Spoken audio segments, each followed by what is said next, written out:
Hello, beautiful people. It's me, Shetu, and welcome to my new mini blog. কেমন আছেন আপনারা সবাই? আশা করি আপনারা সবাই খুব ভালো আছেন আর আমরাও ভালো আছি। তো আজকে অনেকগুলো দিন পরে আমরা দুজনে একসাথে বের হওয়ার একটু সময় পেয়েছি। তাই সময়টাকে কাজে লাগিয়ে আমরা দুইজন বেরও হয়ে গিয়েছি।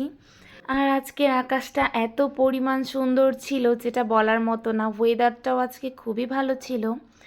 তো যাই হোক, রথটা দেখে তো বুঝতেই পারছেন আমরা কোথায় এসেছি। আমরা আজকে ধামরাই এসেছি রথের মেলায়।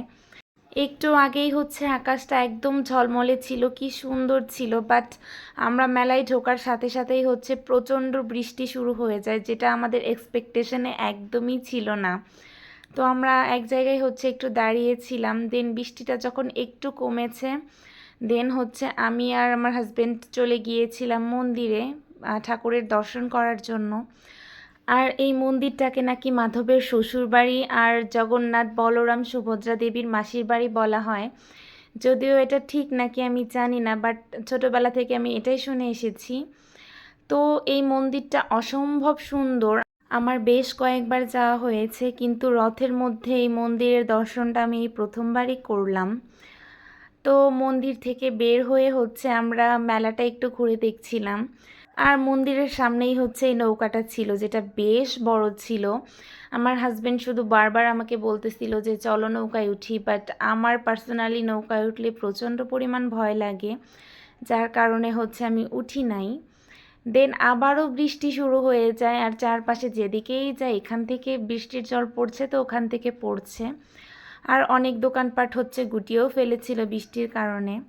তো যাই হোক, আমি এইবার মেলায় গিয়ে প্রচুর কেনাকাটা করেছি। বেশিরভাগই আমি সংসারের জিনিসপত্র কিনেছি।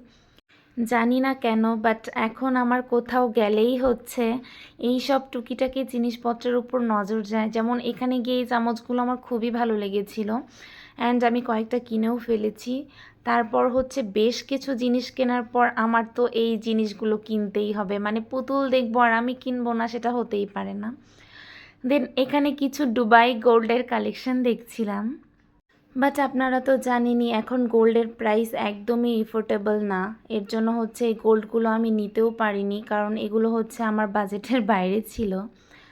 দেন আমরা খাবার দাবারের কর্নারে চলে আসি। আমরা দুজনেই সচরাচর বাইরের খোলা জায়গার জিনিস খাই না, বাট এই মেলায় গেলে আমাদের মাথা ঠিক থাকে না কোনটা রেখে আমরা কোনটা খাবো। যেমন এই গরম গরম জিলাপিগুলো তো আমার খুবই ভালো লাগছে। এগুলো আমরা বাসায় নিয়ে এসেছিলাম, আনার পরে খেয়েছি, যেটা আমার বেস্ট লেগেছে। দেন আমার হাজব্যান্ড এখানে ভেলপুরি খাওয়ার ক্রেভিংস হয়েছিল তার, তো সে ভেলপুরি খেয়েছে, আমিও খেয়েছি। আর এই ভেলপুরিটা অসম্ভব মজা ছিল। দেন আমরা বেশ কিছু ফাস্টফুড আইটেম ট্রাই করেছি, যেগুলো আমার ক্লিপ নেওয়া হয়নি, কারণ প্রচণ্ড বৃষ্টি ছিল, আর বৃষ্টির মধ্যে এত ক্লিপ নেওয়া যায় না। অ্যান্ড লাস্টে আমরা এই আইস গোলাটা খেয়েছি, যেটা মেলায় গেলে আমাদের খেতেই হবে। এটা আমার হাজব্যান্ডের মোস্ট ফেভারেট, বাট এইবার কেন জানি না এটা আমার একদমই মজা লাগেনি, একদম বিশ্রী লেগেছে। দেন আমাদের কেনাকাটা অ্যান্ড খাওয়া দাওয়া কমপ্লিট করতে করতে অলমোস্ট রাত 9টা বেজে গিয়েছে। তো এখন আমরা মেলা থেকে বের হয়ে যাচ্ছি। আর এখন রাতের বেলায় রথটা দেখতে যে কি পরিমাণ সুন্দর লাগছে বলার মতো না। তো এই ছিল আজকে আমাদের ঘোরাঘুরি। ভালো থাকবেন সবাই, টাটা সবাইকে।